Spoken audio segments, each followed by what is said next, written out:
Molly. I am so excited to talk to you about what makes Young Living different from the other oils companies.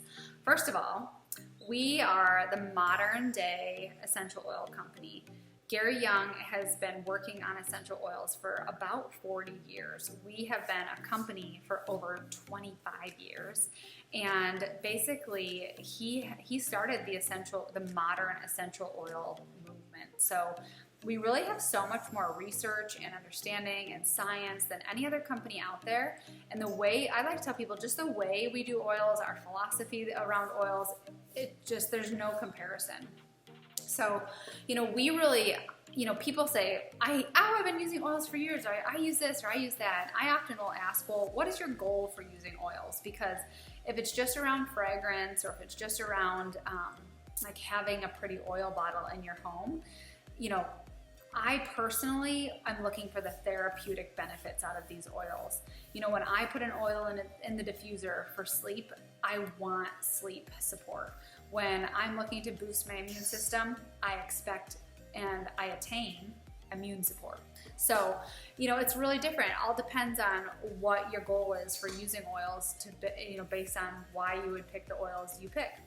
And, we can't even argue around price because ours are so pure that you might only use one drop of one of our oils and try another brand and have to use several drops because they've been diluted or possibly through a second batch distillation where, think about, have you ever had coffee and then ran the grounds again, and it's that movie Duplicity or the second batch is never quite as good.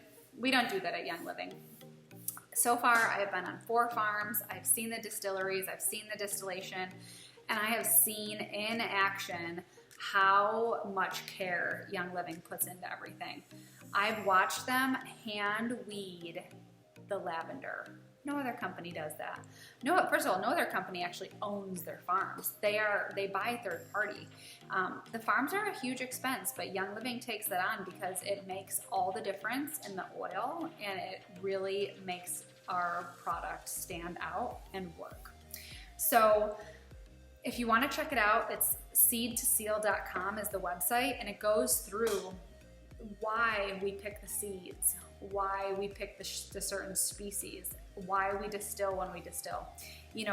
It's so cool. When I watch the lavender harvest, they if you've ever seen a combine tractor, they basically combine off the lavender and then they lay it out on all this concrete and they actually stress it. But before they even cut it, they tested the plant to make sure that the plant was ready to release the oil.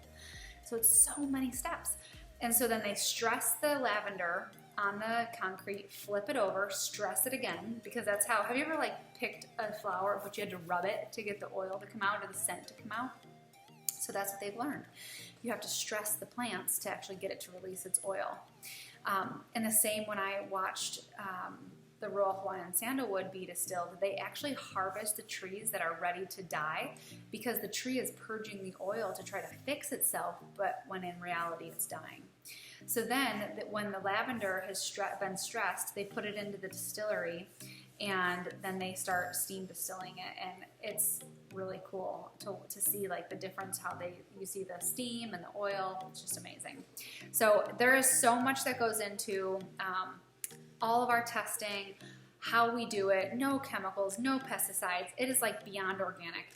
The USDA says organic is when land has been left feral or barren or just not using chemicals for at least 5 years, where Young Living doesn't even grow our plants on land that has been organic for less than 50 years. And they observe how the wind is going, how the water's going, because they want zero contamination. And if they distill a batch and it does not meet the requirements for healing and therapeutic properties, they get rid of it. They do extensive testing on it. They use it for fertilizer. We don't sell it. We don't purge it into the market and flood the market with a lesser, inferior oil. We are manic about the quality of this. So another question that I get is, what in the heck is the difference between lemon and lemon? So here's the thing. The FDA tells us that you cannot have a label on a product that says it's for internal consumption and topical consumption at the same time.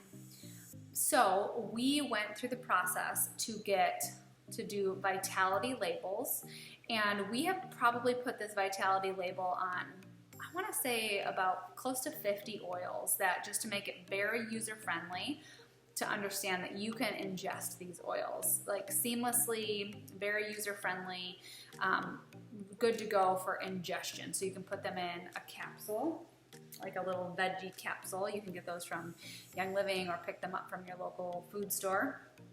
And then we have lemon over here. It's the exact same oil, but when I talk to you about ingesting them just to be in compliance, I'll probably be referencing the vitality.